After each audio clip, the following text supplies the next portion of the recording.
recorded. Sorry, do you hear me? Because I've just lost my internet connection. Is everything fine now? Yeah, I hear you. Oksana, yeah, we can hear you. So I just... I just wanted to say that I started with explaining why there are so many people here, but Kirilla, since you're here again, please start with your everything. So once again, thanks for finding time. The part of us is from Kunst team. We're journalists, but there are also a couple of people who are our readers, and they also are fond of your work and your book, and they also might ask some questions at the end. Okay, that's fine. Sure.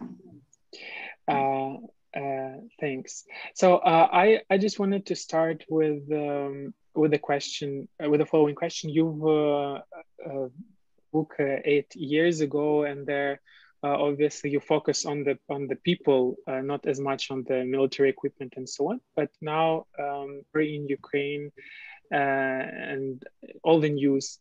Do you see some things more clearly in the news? All of that research, or maybe you outlined for yourself some peculiarities or some things that you said, aha, I know this because of my background work and I understand it better. So are there some areas like that right now for you?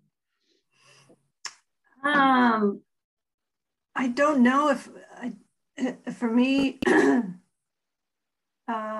it's really hard to understand how this can be happening. You know, my book is so much about just the hellishness of being deployed in a conflict area, even when no one is shooting at you and nothing is happening. You know, it's a very just the deprivation, the extreme stress, the loss of sleep, the lack of good food, you know, all of those things. So when you add in the fact that this really is a conflict and people are shooting at you and trying to kill you, that's all things that I can't really wrap my head around, because it just takes it to another level. And I can't, I mean, I was surprised in writing Grunt to learn just how difficult just the day-to-day of being deployed is. When you are not even on the front lines. And so I think about that. For me, it's just adding this other level of extreme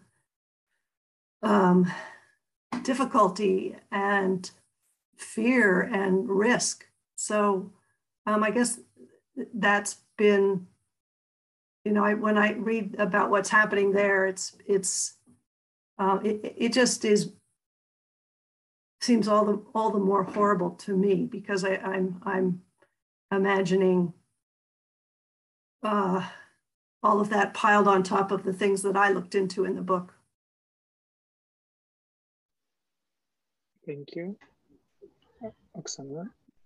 Yeah, so I'll be interviewing you, and we all gonna ask some questions when they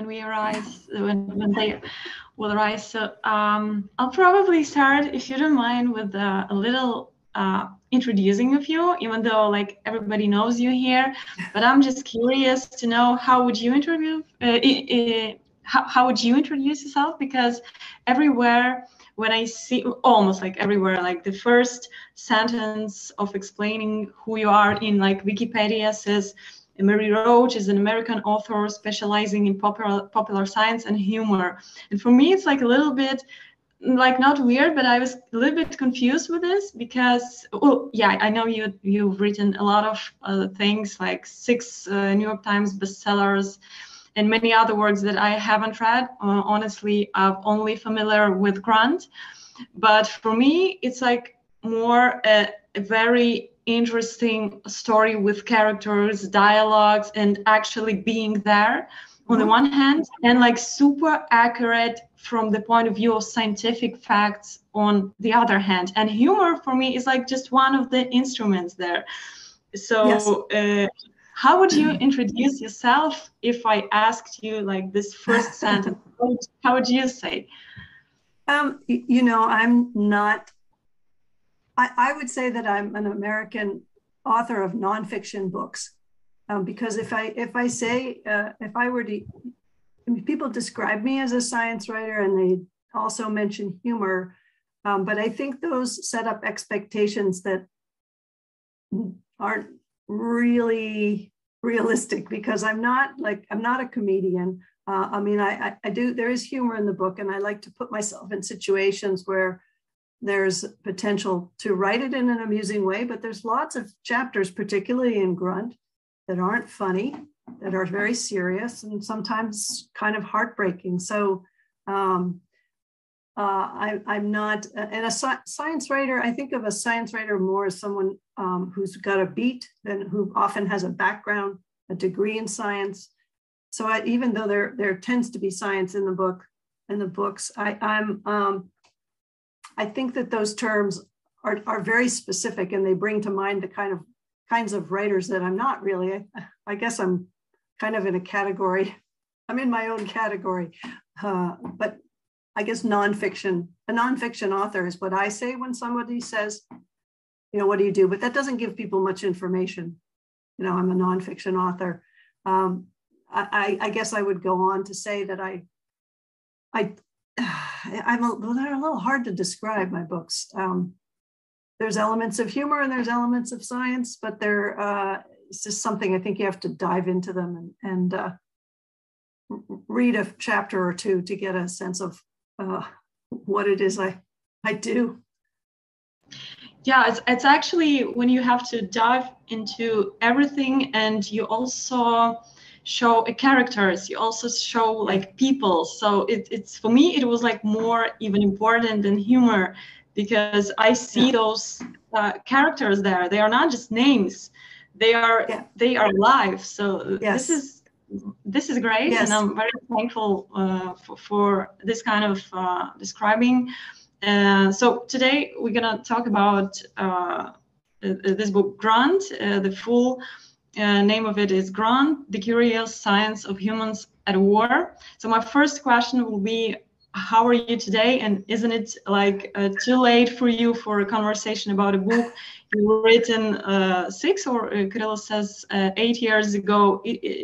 Aren't you like too tired for this? No, I'm okay. I'm fine. It's only 10:15, and it's not a problem at all. I think that the fact that it was written 8 years ago, if you ask me anything very detailed about the book, I'll probably have to pick it up and look it up. I mean, of course, when you publish a book and you do a lot of interviews, you know, it definitely, the highlights are still in my head, not the details, but hopefully I can talk about it and not sound too ignorant. Okay, if I ask something that is like irrelevant or you don't remember, we'll just skip this question and we'll act like it never happened, like I never asked. Thank you. Fair enough. Yeah. Thank you. You probably know more about the book at this point than I do, because you've just read it. Yeah. Also, I must say I haven't read it till the very end, because it was like in the middle of the night, I was thinking like how to prepare for this interview better, to have enough sleep or like a little bit of sleep, or to read it till the very end. And I was trying to, to think if I'm asking you to advise how to prepare myself better, and you would tell me you better go sleep. I would definitely tell you to go to sleep, definitely. And also, I must say that I find this book, I loved it, and I'm gonna, of course, continue reading, but the most important thing for me is I find it really comforting now. And I have one quote that I would like to illustrate it. Maybe it's like incorrect, it's only like my perspective from which I'm now looking at this situation, comparing what is happening and what I'm reading. But for me, it was almost like a thesis to a whole book. So let me quote this. The long-term quality of a soldier or Marine's life is a relatively new consideration. In the past, military decision makers have concerned themselves more with go, no go. Do the injuries keep a soldier from completing the mission? Have we lost another pawn in the game? So not this was comforting, but what I saw next, that now we have like different priorities, including long-term perspective for a human. Is this soldier likely to have back and pain for the rest of his life? Will he limp? Will his heel hurt so much that he'd rather lose the foot? Or like another things that that were also in your book, like will he have sex? Will he have kids? And so on and so on. So for me, it's like very important, because now I think, not only now, it's been like 8 years. I think about not like some random wars, long time ago, somewhere in history, somewhere on earth, which is of course also very sad. But now I'm thinking about real people, about people, about my friends, about people I know, because like each of us now have somebody who we love there on the front line. So my following question will be, what are, in your opinion, the most important things that should be counted to protect a soldier and to bring him back from a war with the ability to have a good life afterwards, this long-term perspective, like being in a good physical and mental condition? You may like rank them or name some equal but truly important stuff, or just one thing which is like a top priority for you. Well, there's so many things that you can do to help somebody come back physically and psychologically okay, provided they survive. I mean, obviously personal protection gear is one thing that didn't used to exist and is so important. I think also some kind of psychological support for PTSD, which is such a huge problem in any conflict. But I would think in this one, in what's going on in Ukraine, sounds like just the level, because this is not a war where you have the U.S. something that an organization that is as kind of organized and kind of like a big machine, like the U.S. military. This is small groups of people, often volunteers, who are coming together quickly. And I mean, this is my impression anyway. Obviously, I'm not there, but in reading a lot about it, that it's you don't have the kind of some of the built-in precaution and the things that I talk about in the book. Some of the things that made me hopeful, in terms of protecting people's hearing, or making a vehicle that's safer if you drive over an improvised explosive device, those kinds of things. Not have this in this situation. This is such a frenetic, sudden conflict, and people being, it's impossible to plan and to really have these pieces of the conflict in place that could offer some kinds of protection and make a horrible scenario a little bit easier. So that's medics is so important. I don't know what the situation is. I mean, with the U.S. military, the main initial fighting force is the U.S. Marine Corps, and they have medics who are with each unit, and they're trained to go in and treat somebody while bombs are exploding and guns are firing, and that training is, it's extensive training. And I don't know what the situation is in Ukraine with medics, and what's the ratio of medics to units of combatants. So that's huge to have, because it's such a, you have such a short amount of time when somebody's hit and is losing a lot of blood. It's so fast, and it's they can die so quickly that to not have a medical person right close at hand is, I mean, it's a critical thing to have. So, and it seems like that might not be the situation. That might not be the case there. That there are enough medical supplies and personnel. So that's all of that is really important factors in whether somebody comes home at the end.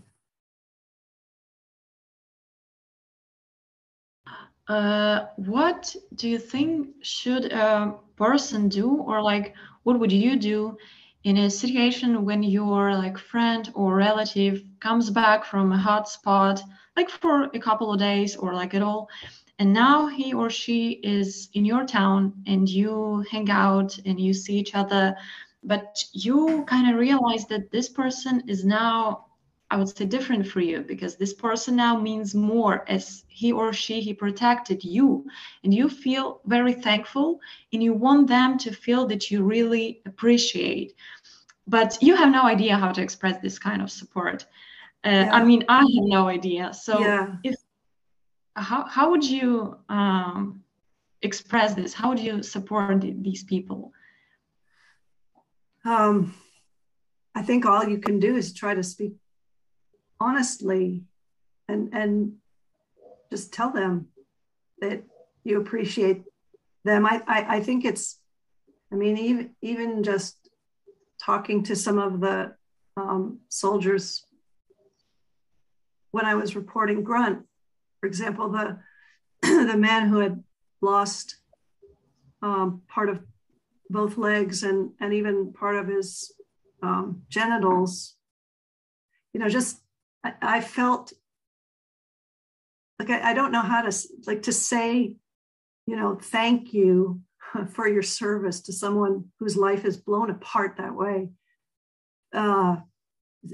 It felt like I was trivializing it or somehow saying, you know, this massive hole in your life is somehow made okay by the fact that you did it for me. You know, I couldn't say that line.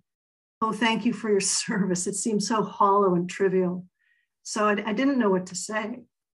I didn't know what to say to him. You know, and it's different because it's so abstract. Thank you for your service. It's not, you know, this was an overseas conflict. So the sense of him protecting me, you know, it's not like Afghanistan was coming to invade the United States, you know, so it's a completely different situation.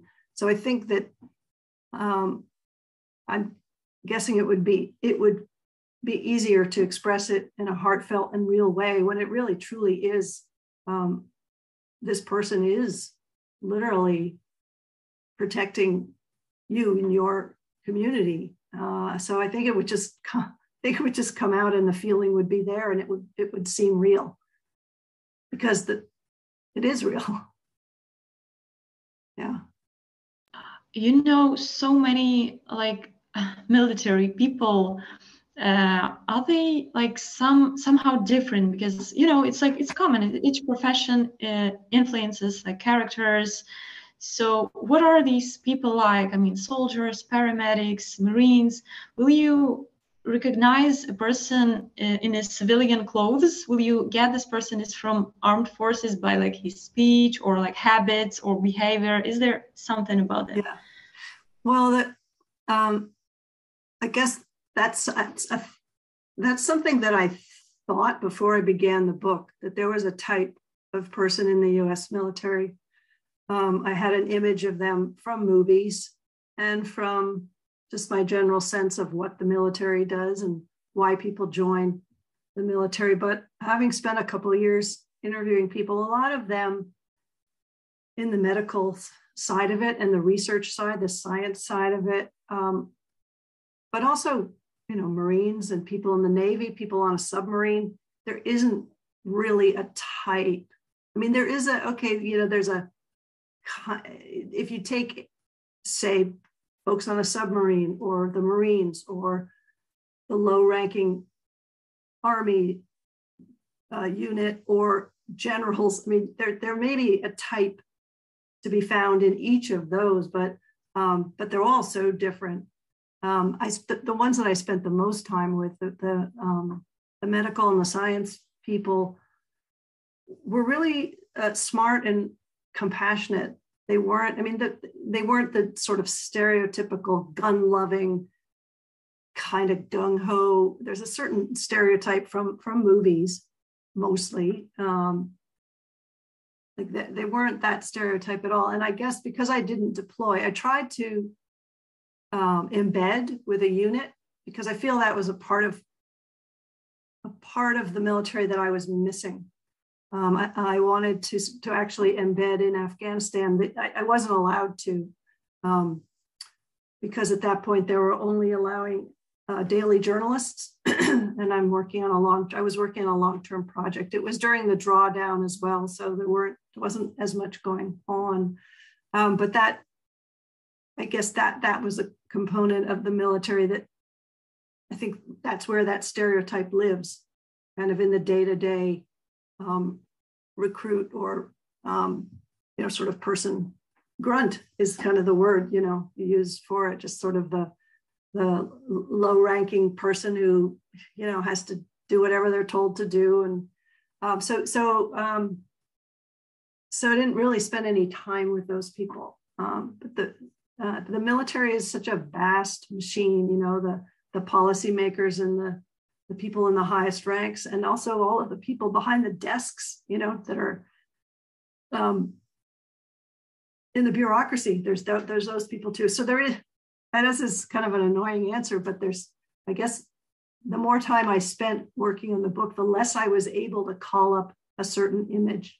But I will say that the medical people, the medics and the researchers and the scientists that I spoke to were, I was really impressed with their dedication to these men and women and trying to make things better for them.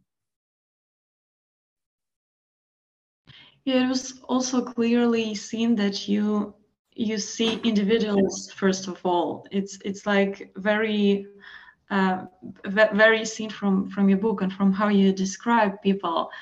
But also I'm just curious, did you notice something like how did the war change people who are in the epicenter of it? Have you probably noticed something here? I don't mean like PTSD, because I really hope that first of all it can be treated, and it's more like probably question to psychiatrists or psychologists, but I mean something in their like minds, some values, some perspectives, some traits.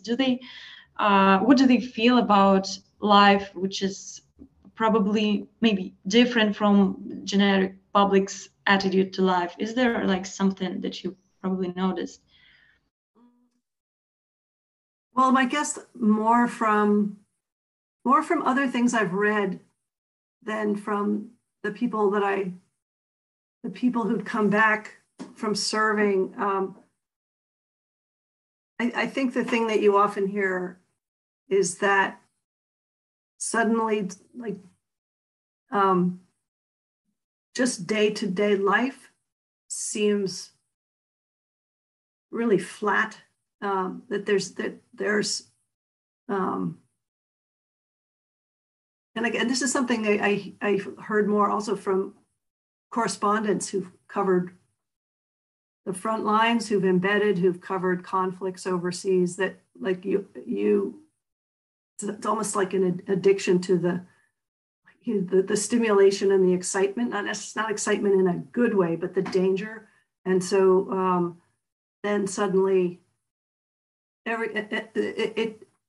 all the people, you can't relate anymore to people around you and their everyday concerns, because you've been in something so much bigger and so much more catastrophic that, that kind of shifts your perspective and that creates a distance within families and with spouses and the only person who can really relate to what you've been through is other people who've been through it. And I think it's very hard on men and women who come back and try to fit into their family and friends again and have the same interests and the same outlook, because you can't help but have been shifted by what you've been through. That's my impression, and I haven't served, so I'm not sure that that's true, but that's my impression. Okay, thank you very much. Well, there are also, there are people who are already in armed forces, and like we are not the ones who can give them some piece of advice on how they should do their job, of course, but I really think, and I do believe, that we can probably help those who are probably gonna join the armed forces in the future. As we know, this war is not gonna end today or tomorrow, unfortunately, and probably there's something you can say to those who want to do something right now to prepare himself or herself for this life, to increase his or her chances to be like physically and mentally stronger right now among our like everyday routine, without need to like for this army trainings. What can a person do right now? Somebody who's considering joining the fight. Yeah, who will join the armed forces? Join the armed forces. What could they do now? That's really hard to know how to prepare. You know, I know when I think about what the military, how they used to deal with that, and still to a certain extent do, because you're trying to prepare for something that I think it's impossible to know what to expect. You know, they used to in the US military, they would show graphic scenes of injuries. They would trying to say, look, this is what you may be seeing, as though you could somehow prepare someone by showing them images. I don't know if that did anything. I would think that would just be disturbing, but not helpful. So it's something that military organizations have struggled with. How do you prepare someone for what they're about to experience? Because it's going to be really intense and extreme and frightening and sometimes dreadful. And I don't know that there's a way to prepare. I guess you have to maybe, and this is not based on anything in the book, but I guess just make sure that you've made peace with the people you love in case you never see them again. I don't know. That sounds terrible, but I guess that's what I would want to do, you know, to just be sure they know that you love them. And I don't know how to answer that. Beyond that, I don't know that there's any way to prepare for frontline combat, killing and possibly being killed. What can you do? Yeah, actually, I was thinking about like maybe training in gym or like jogging every day, or like I don't know. Oh, not emotionally. Oh, I see. Physically. Well, I mean like physically and mentally as well. But actually, your answer about like to make this connection, to make sure that people you love are aware of this. This is also like really important. I didn't expect you to answer that. So like, thank you for that. If there's something you'd like to add on this question when I said about like physical training as well, so please. And if not, I'll go to my next question. Physical training. I guess, yeah. I mean, the better shape you're in. I mean, there's a lot of physicality in war. So the better shape you're in, obviously, is an advantage. So certainly to be aerobically fit, because that may save your life. To run from point A to point B quickly could mean the difference between life and death. So not so much weight training, but being aerobically solid, I think would be good. I think one other thing I would say, there was a chapter on hearing loss in the military, and that's the number one, the Veterans Administration here in the US that handles medical complaints. That's the number one most common injury. And people think, oh, big deal, it's your hearing. But if you can't communicate with your children, you're 35 or 40 years old, it's so important. And it's something, especially when you're young, you don't really think about it. So I don't know, bring some earplugs, because it's not the kind of thing that somebody's going to give you. So protect your hearing. That sounds really trivial, but it's the kind of thing that years later could really matter, because so many veterans have to wear hearing aids because of the weapons that they're firing, and also the trucks that they're in. The armored personnel carriers are very loud, and you're in them for hours at a time, and that does a number on your hearing. So yeah, it sounds trivial, but it's true. It's really important. I also remember from your book you were present at, if I pronounce his name right, Stu Siegel's military training, which is like super realistic and super stressful. Yes. Can you tell, was it like the most emotional adventure during writing this book? And if not, then what was like the most stressful part for you?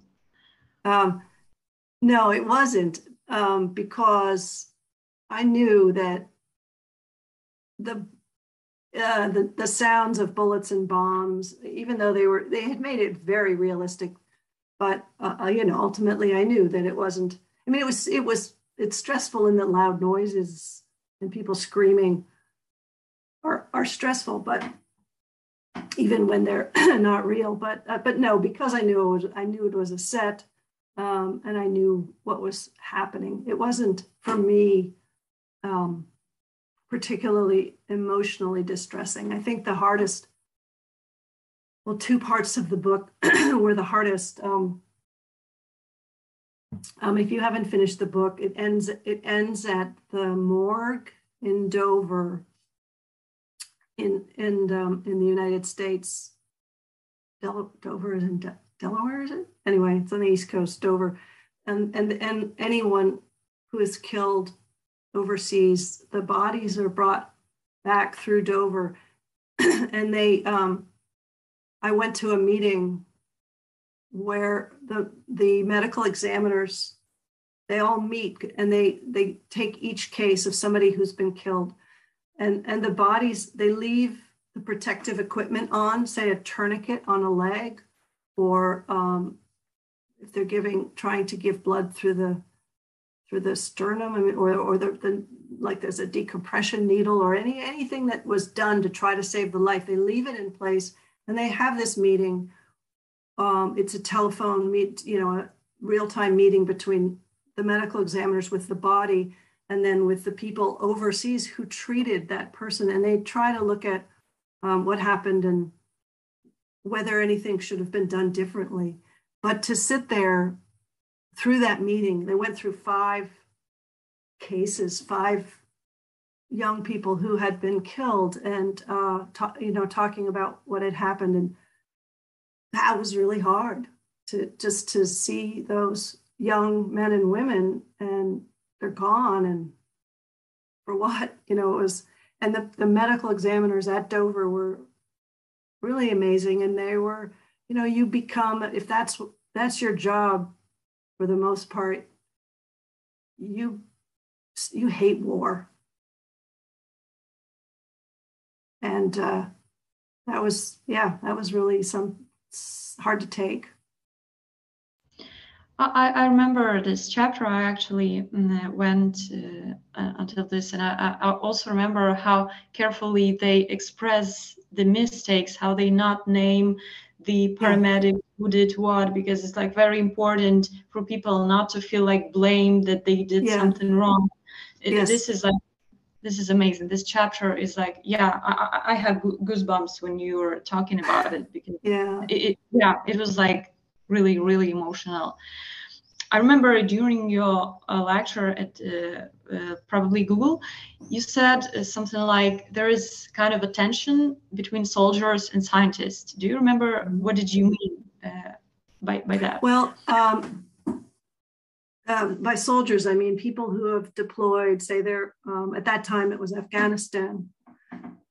And there were rules and regulations for them to follow in terms of, say, which pieces of personal protection equipment did they have to wear, what was required. And some of them, I remember talking to some Army Rangers, who's sort of an elite group that are sent in early on in a conflict. They're highly trained and very fit, and they resented these scientists telling them what they had to wear, what they had to carry, because they knew they were going to be doing a lot of sprinting, and the temperature might be over 100 degrees.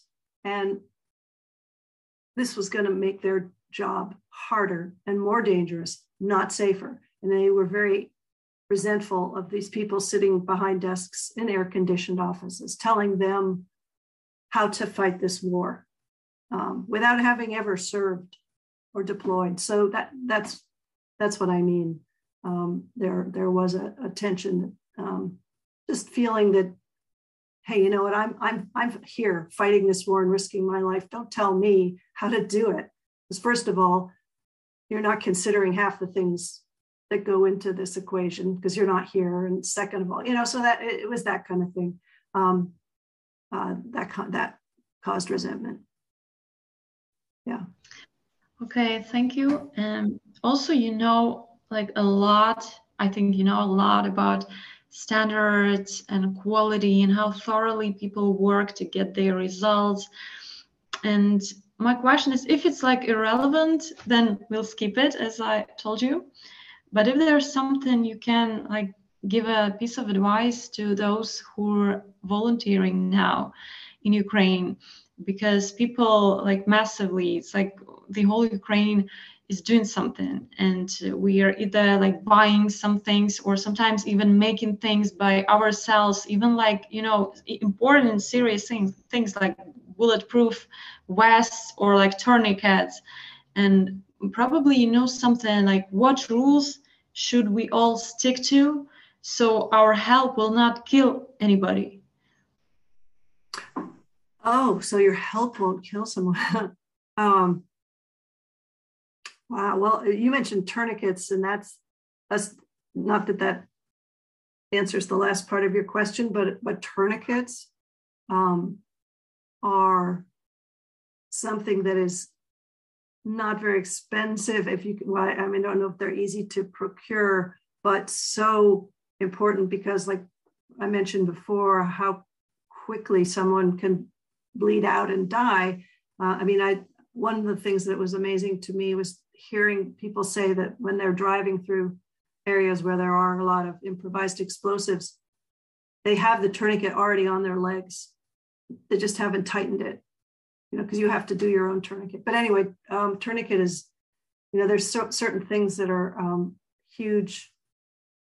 They're not very expensive, and they save so many lives. So tourniquet, but something that I can't think of anything that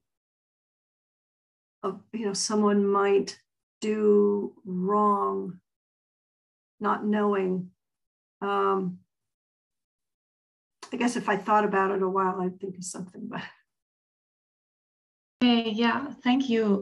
Maybe there is something you would like to talk about that I didn't ask. Maybe you would like to bring some, I'd say, cool story from your book into our conversation about whatever you consider like the most interesting from your book for those who haven't read it, like maggot therapy, transplantation of penises, mortality conference, or whatever you find interesting, or maybe, yeah, telling something I didn't ask you.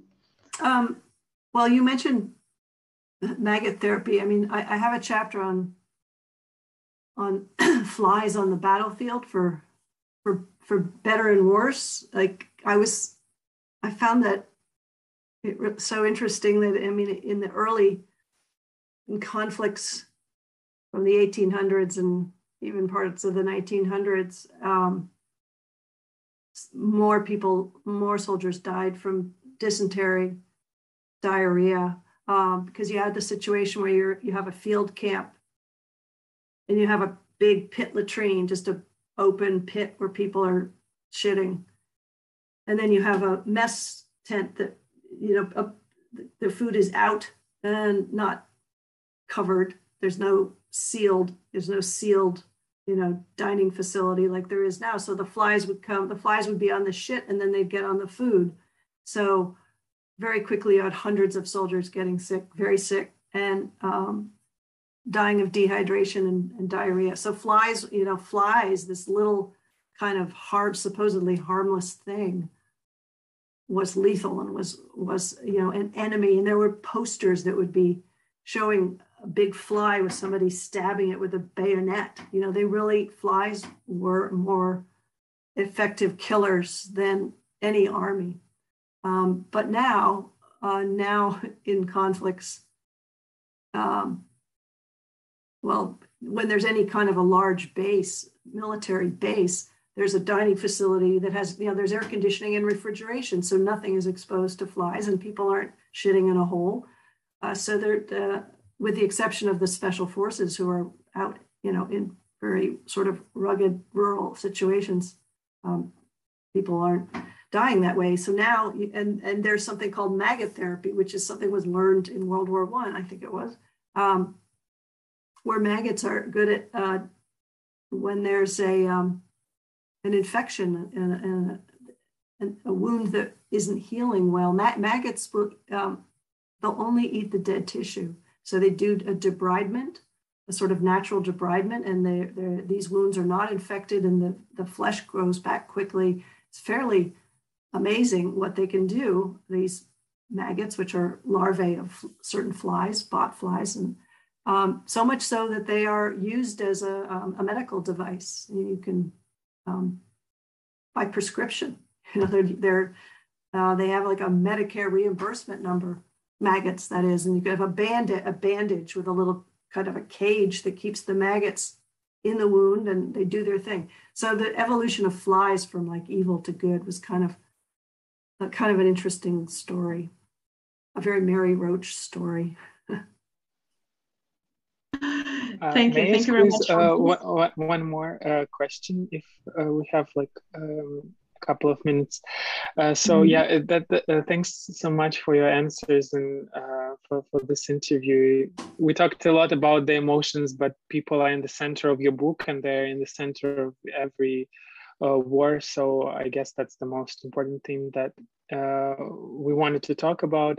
But also our team, we're obviously working in popular science, but all Ukrainians now are working and volunteering, and we communicate with army personnel. And so the war has obviously started in Ukraine long before it's also 8 years already.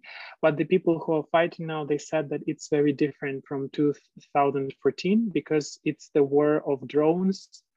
It's the war of night vision scopes, and it's the war of who gets better equipment and better technology. And when we studied into the war and science of war, that's a peculiar thing. That wars, they drive this progress, this scientific progress, this new equipment, new weapons, and so on.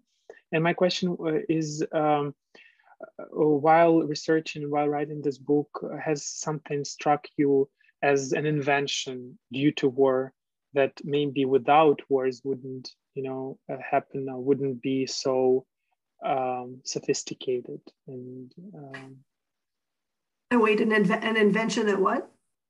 Like an advance in science that happened due to wars that we all maybe have as common good right now that we use, you know, daily, but that's the war that caused this whole invention. Yeah.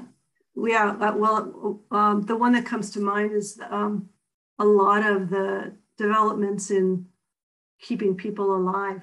You know, even from just a better tourniquet, vaccines, anti-diarrheal drugs. Those are all things that the U.S. military spends its time looking into, and so there's breakthroughs in terms of preventing and treating infectious diseases, blood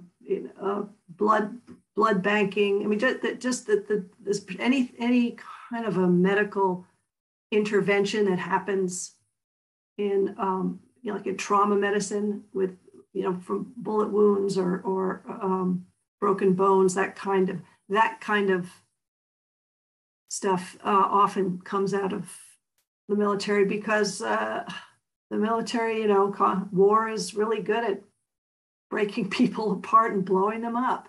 So there has to be a lot of research is done in putting them back together.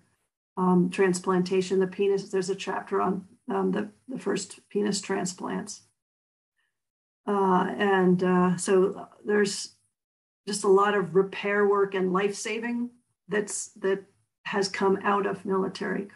You know, one good thing that's come out of military conflicts. Thanks so much. Thank you. Maybe some of our friends here has some questions. I see Alexander is here, and there was also Katerina. I don't know if she's still here. No, I think she left. Yeah, Mary, thank you very much. It was really interesting. Yeah, small question. What do you think? How many soldiers can come back to normal life after being in this active conflict?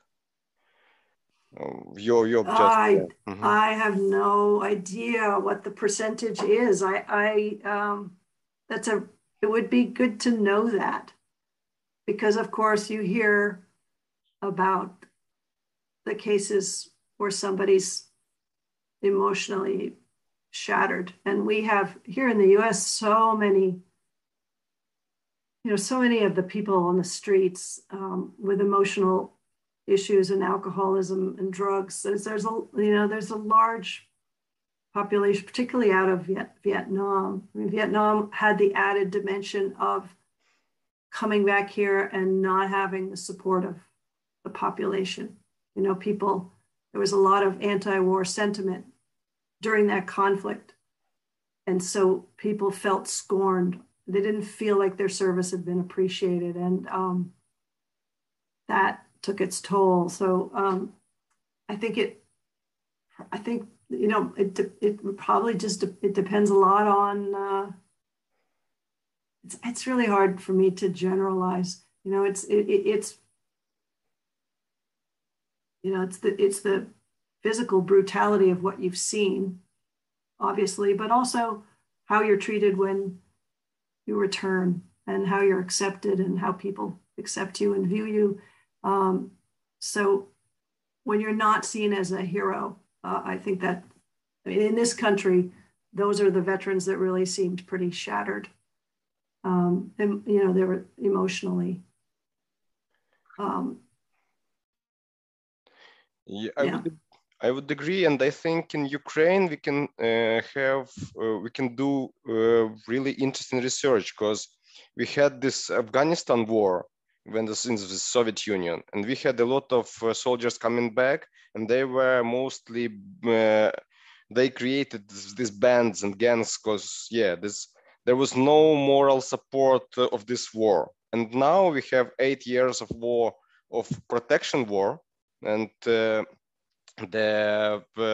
people just feel different to these soldiers. So we support them, and they are heroes. Yeah. So Yeah, Yes. and it can be really interesting, but just by what was the moral base of the war.